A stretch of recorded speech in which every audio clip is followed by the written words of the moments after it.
Hi, this is Gary with MACMOST.com. Here's what you need to do before you download any app from outside the Mac App Store.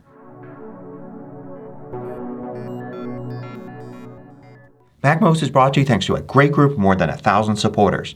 Go to MACMOST.com/Patreon. There you could read more about the Patreon campaign, join us, and get exclusive content and course discounts. Now there's a ton of Mac software out there. A lot of it's in the official Apple Mac App Store. And you can get those through the App Store app on your Mac. But not everything is there. Developers have various reasons for providing their app outside of the App Store. If you're going to download an app from outside the App Store, you should be concerned about security and privacy. Is the app a security risk? And is it going to keep any information you provide it private? Here's some steps you should go through before deciding to download and install an app from outside of the App Store. First, check the App Store. See if the app is in there. There are two cases where you could suddenly find the app that you're looking at outside the App Store in the App Store.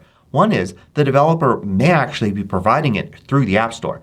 Most developers will have their own website anyway, and if you actually click to download, you'll go to the App Store and get it from there. If so, great. You don't have to worry about the rest of this. But sometimes developers have it both in the App Store and outside the App Store. Sometimes they do that just because they can update their app more frequently outside the App Store, so providing some updates in the App Store and all updates outside. Sometimes they can have more functionality if it's outside the App Store. If that's the case, read about what the differences are and decide which one to go with. Going with one inside the App Store is usually a good idea. I particularly like how easy it is to get updates through the App Store. But if there's some good reason to get it outside of the App Store, then you should continue following the rest of these steps to determine if that's a good idea. Now before I get too far in this list, you should really think about whether or not you really need this app. A lot of people get in trouble downloading apps and installing things they shouldn't on their Mac. And what's really sad about that is a lot of times people don't need this software. It's just something they're curious about or something that looks neat. And they download it and get into trouble, and they could have just skipped it. It wasn't something important they needed for work, to get something done, to boost their productivity, or something that they were going to really enjoy using on their Mac. Think about that when you download something. You can lower your risk considerably by downloading less software. I think a lot of people that get in trouble with malware on their Macs download a lot of software and they eventually hit something that's bad. If you're somebody that only occasionally, maybe a few times a year downloads something, then you're at much less risk. Now if you're going to go and download a piece of software, you should trust the software and the developer. But that's not always possible because maybe you've never heard of that piece of software until now when you think you need it.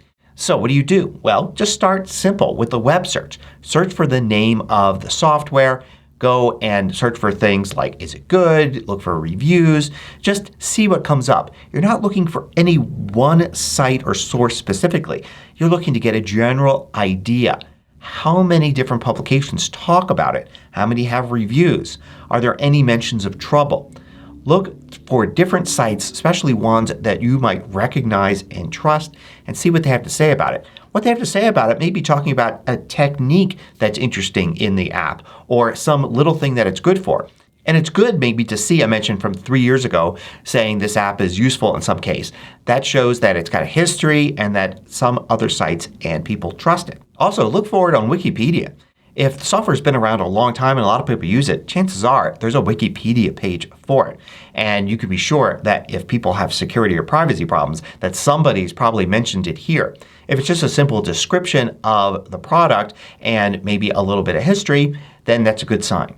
Then also do specific searches for safety and security.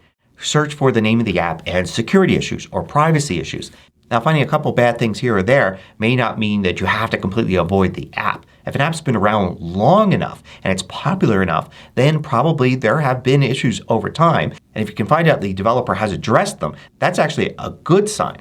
Apps are kind of like people. If they get to be famous and really popular, they're going to get a lot of people saying nice things about them, but they're also going to get some haters. So keep that in mind when searching. Next, you should go to the developer's website. Find the official site for the developer and for the app and check it out. See what's there. Look for privacy policies. Look for support pages. Look for contact information. Look for blog posts. Look for instructions about how to uninstall, for instance. You can gain a lot of trust by seeing what the developer has put on their site. Another good reason to look for the developer site is you should only be downloading from the developer site if you're not doing it from the App Store. Sometimes if you search for an app that you may have heard of before and trust, you could find that there are tons of download sites. Download sites should have gone away a long time ago, but there's still a lot of them there. Places you can go to and download the app. There's really no reason to ever go to a site like that.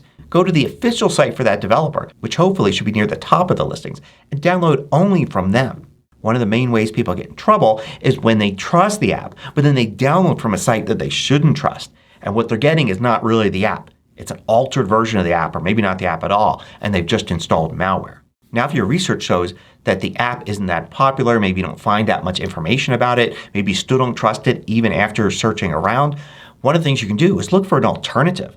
Just because you've discovered an app that does something interesting doesn't mean it's the only app that does that.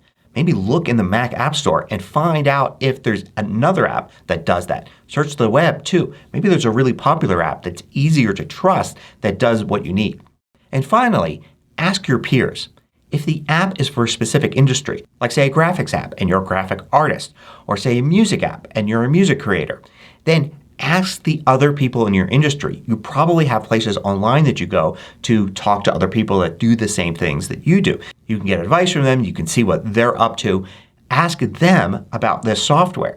See what they have to say. If nobody's ever heard of it, that's not a good sign. But if a few people have, you might be able to get a recommendation from somebody you trust that says, yeah, I've been using that for years. Go ahead and download it. Or maybe suggestions for alternatives. So I hope this gives you some idea of how you can do your research to make sure that third-party software outside the Mac App Store is safe and secure before you download it and install it.